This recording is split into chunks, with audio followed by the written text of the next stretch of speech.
Hold it right there. Help him. Where the fuck am I going? Josh! Okay. What's going on? It's Jacob, here to do another 60-second review.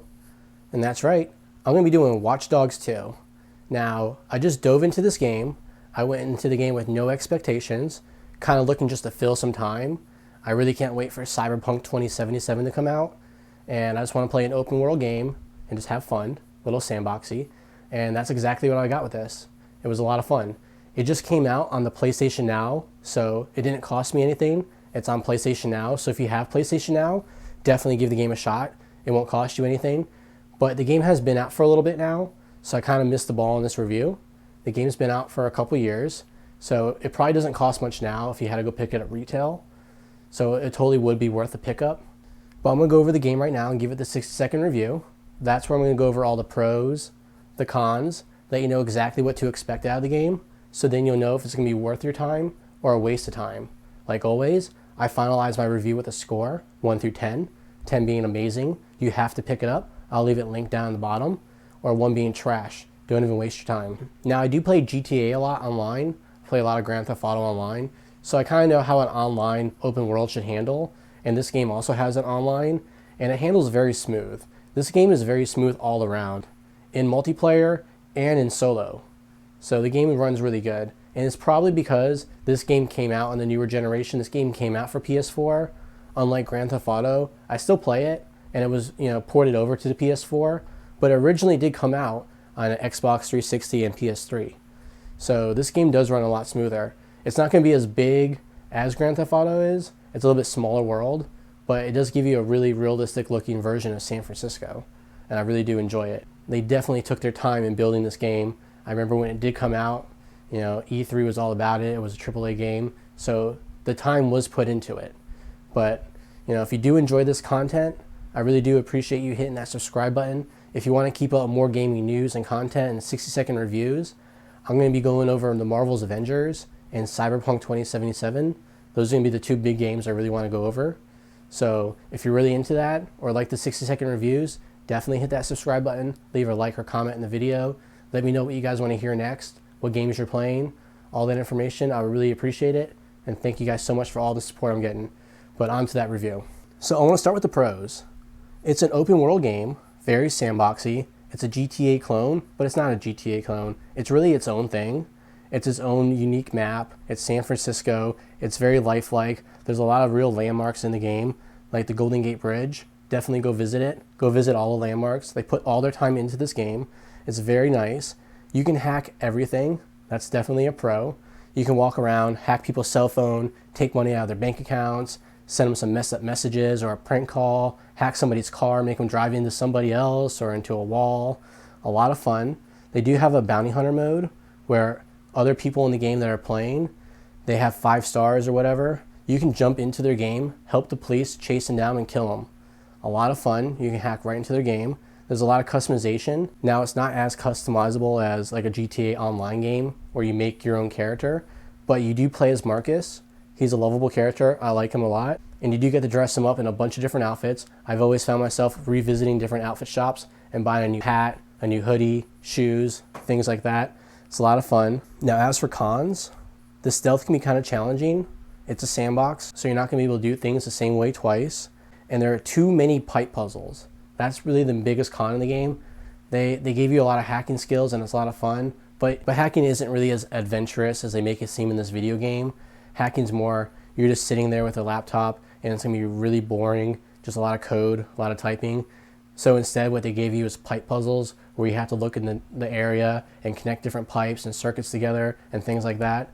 So I get it. You do have to make it more adventurous for a video game, make it fun, but there's too many pipe puzzles or just, they're really long. It just gets a little annoying at times. That's all I can say. Too many pipe puzzles. Otherwise, the game's really good. You have a lot of missions, a lot of side missions. The online's great. Even though the game came out a while ago, I'm constantly finding people jumping online right now. It's 2020. People are still jumping in my game. I'm jumping in other people's games. It's very active. So online is, thumbs up. Well, that's going to be it for about the 60-second review. I may went over there. Sorry about that. But that was the game in about 60 seconds. I want to finalize that with a score 1 through 10. 10 being amazing, you have to buy it, or 1 being trash, don't waste your time. You know, honestly, I would give this game a 9. It's a 9 out of 10. It's a really fun game to play. It's a 9 out of 10. Solid.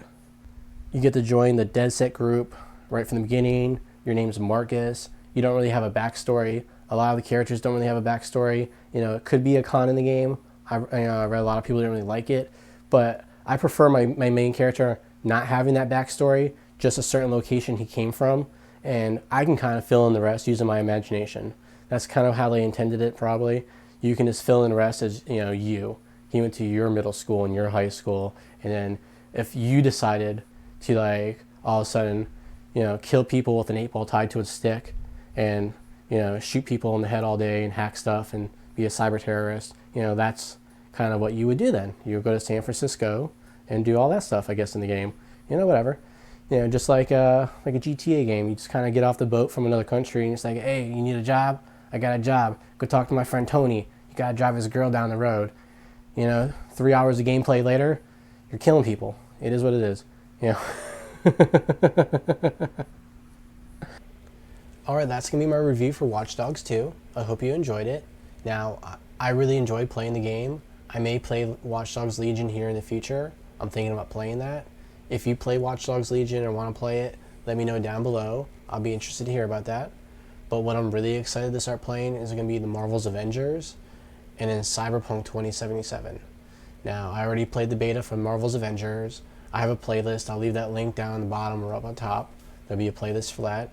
So if you want to see a walkthrough of that game or different outfits or different things you can do about that game, different updates and news to stay current with Marvel's Avengers, you know, definitely, you know, check into that playlist.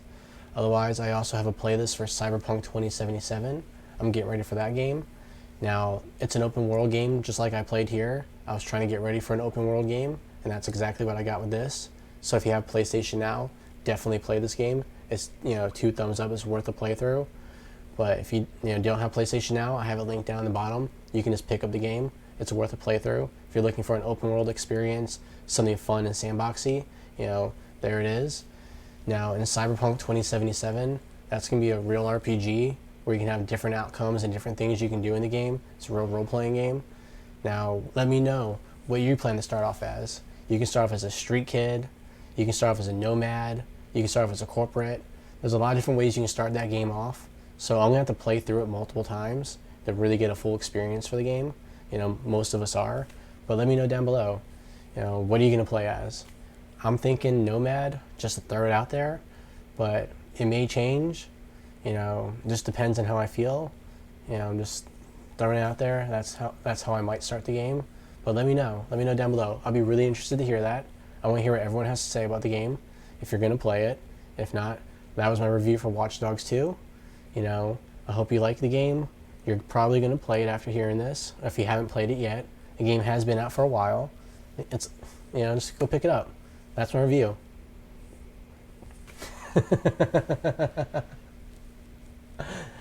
You know, if you're still here, it's the end of the video. I appreciate all the support, and I'll see you at the next video.